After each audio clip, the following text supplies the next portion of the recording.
Well, I think any commemoration really is as much about the present as it is about the past. And of course we live in a world where we've had rising inequality. We're seeing the rise of strident nationalism and populism again. There are ongoing wars across the world. And I think this commemoration and thinking about the voices of War and Peace is a chance to really reflect on where we are now as much as it is on the past. Sometimes it's about locality and place and a sense of connection with that, but quite often it's not. It's about some other interest or some sense of community or shared identity, some shared passion. I think that's what's really interesting about it, is that there is this enormous range and diversity. For me, it's been about personal contributions of people from the African Caribbean community and the fact that we've had to tell their stories and tell their contributions to the war. Prior to 2014, this information was very well known or wasn't very well documented. And for me, now it gives us a chance to talk about their personal legacy. It's been interesting that lots of people have commented that they mostly learnt about the Western Front and they mostly learnt about fighting, and suddenly they've realised that there were many more stories of the home front, of the effect on families, of troops from the Empire, now the Commonwealth, of communities in Britain, what happened to refugees and other people, and we've been really pleased that that's an opportunity to shine a light on those stories.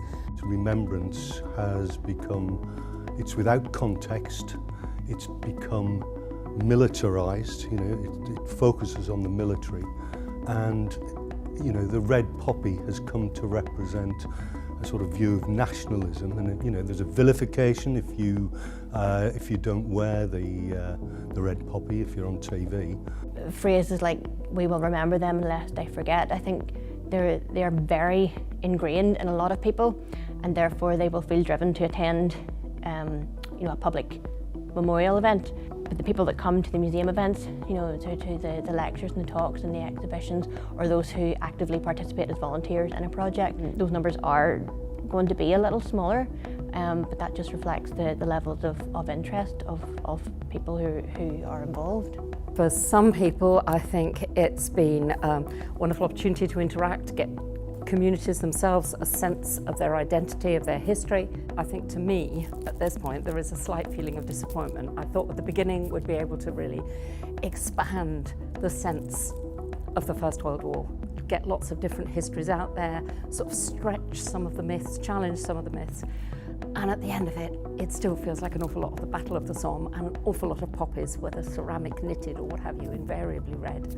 Physical disability, mental disability in a period of time when you haven't got a national health service and you haven't got a welfare state in the way that we know it nowadays, where people are going to come back and they and their families and their communities are going to live with those horrors for years. I think that's not come through the system. The pace of political events, it just appears to be overtaking all of it. What's happening now probably does have to be put in a historical context, and the projects that have brought in the voices of people who are underrepresented are the ones who really should be listened to get that context. I think working on our current project, Journey from Home, it's more looking at the experiences and the lives of soldiers, so we're picking up certain stories, but along the way, when community members have got involved, like the school that we're working with, one of the students, she's actually said, my great-great-great-grandfather was in First World War,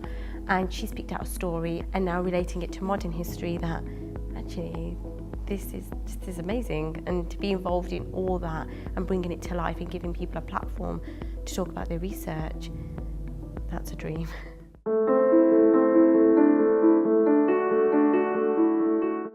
What I've learnt about this in particular is about the importance of building connections. So not just about connections between universities and communities or heritage organisations or other partners, but it's also about encouraging people to share ideas and share experiences and put things alongside one another. But we're learning all the time about what it requires to get out there, the effort involved. Even just filling 10 seats at an event is very difficult. And I think the last 4 years have really fast-tracked us through that engagement process and enabled libraries, archives, museums and universities to really find their way a bit more. We've learnt that it is fun, exciting, gives people a lot of personal benefits, but is also quite challenging. Obviously in the centenary there's been a lot happening where groups are telling similar stories, and getting your story to be noticed and engaged is quite hard. Many of the projects have said that they're really pleased to be part of a national moment, a long moment, 5 years of a moment, but that gives them an opportunity to be very much with other groups, to share those stories and to work with new partners. I've been involved in a project that looks at the history of the Belgian refugees. This is a kind of underrepresented history. It's sort of a hidden history, and I'm still surprised at how few people are aware of this particular moment in the history of the First World War in this country.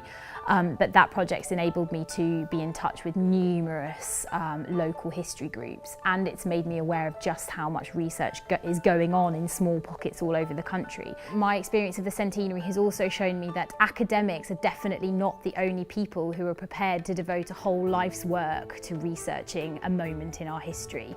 And that's really come through very, very clearly to me.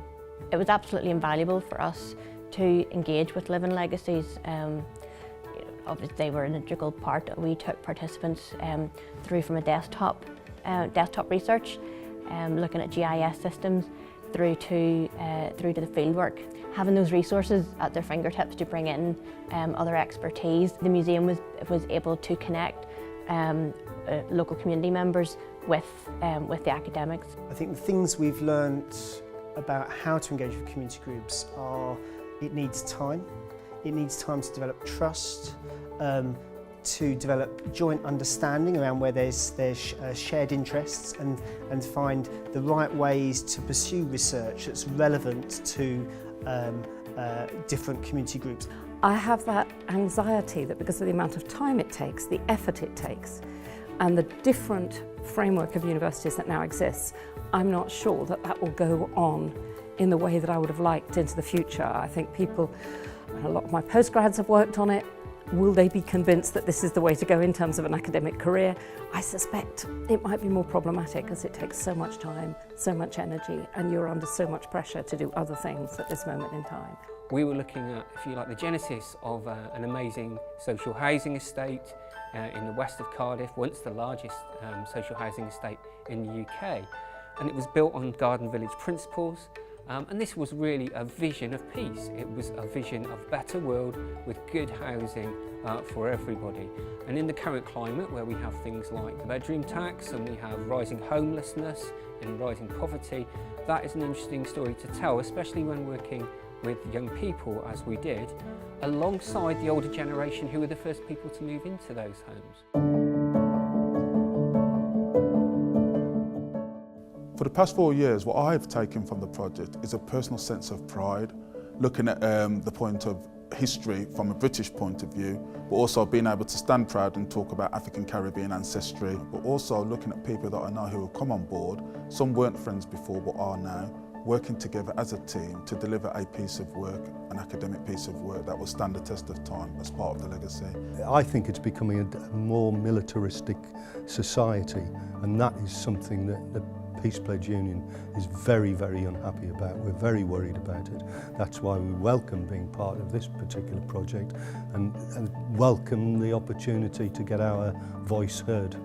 I think it's important to acknowledge that the perspective in Northern Ireland around commemoration activity is a little different.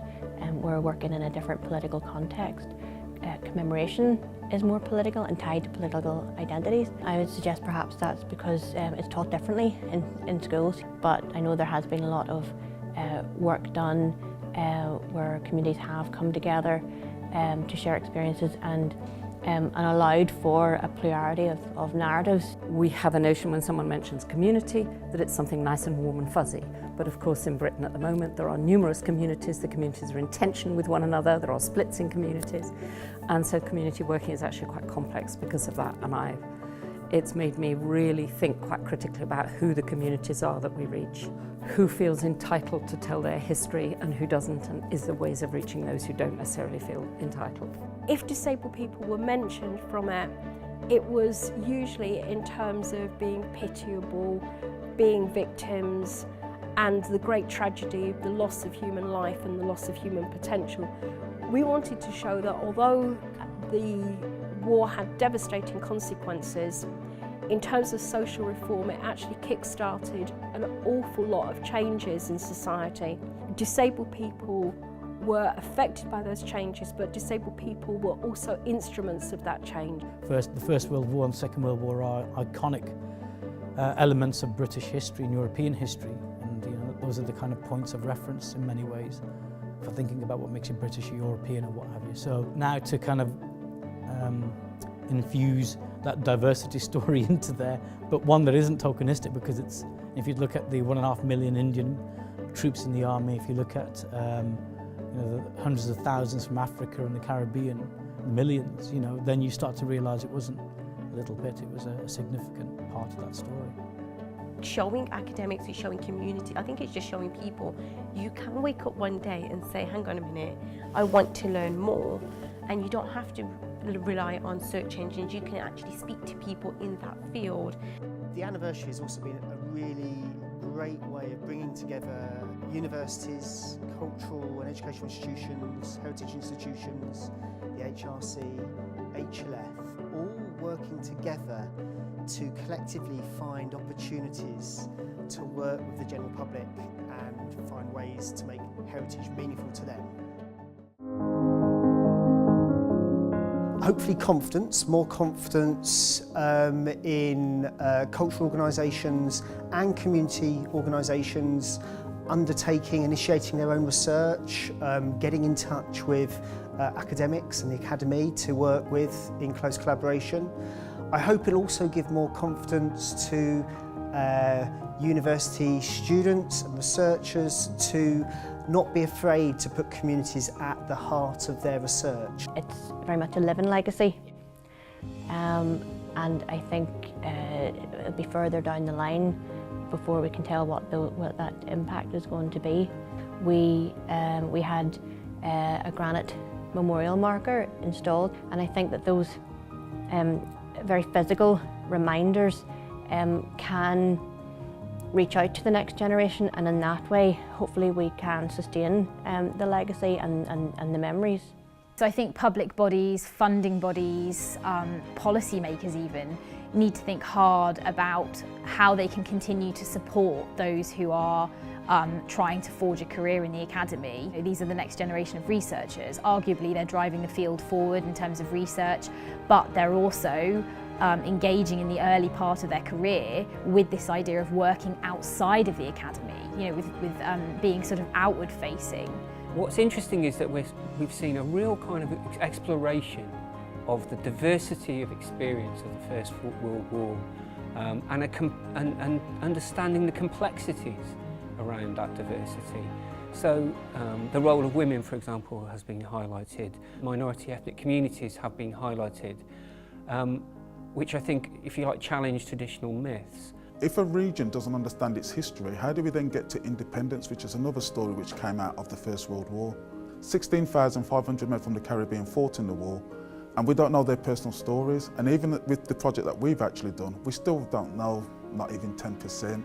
So it gives us a chance to reflect on this and create legacy, not just here, but in the Caribbean. You meet the difficulty head on of where people get their histories from, where they gain their knowledge from, whether it means something to be a historian in the present day, when everybody has a sense of ownership about their past. Everybody could go on the internet, everybody can gain narratives and myths and stories, and sometimes those are quite inaccurate, though they're really firmly held. What one community partner said to me is expertise. He said, there are no experts here. He said, we all have expertise, and it's about learning to respect that and trust that and find it. And it's about thinking about what the relationship is between all those different sorts of activities, and it's about building relationships of trust around those different activities. But there's so much more, and there's an overspill, especially in the projects that we do. There's so much more research that you can't include in an exhibition. So what do we do with that? Is it forgotten? And what we've done then is creating a website so we can put the overspill of the information there. I've been surprised that more than 120 organisations have done a second project, and lots of them are expressing interest in other stories they've found which are perhaps coming out of the First World War. I think the special element that we've had working with the AHRC engagement centres has been that people have a deeper understanding of the stories, They don't necessarily take what they read the first time without interrogating it, thinking about it, and that will be an important legacy. One of the reasons we strongly wanted to do this partnership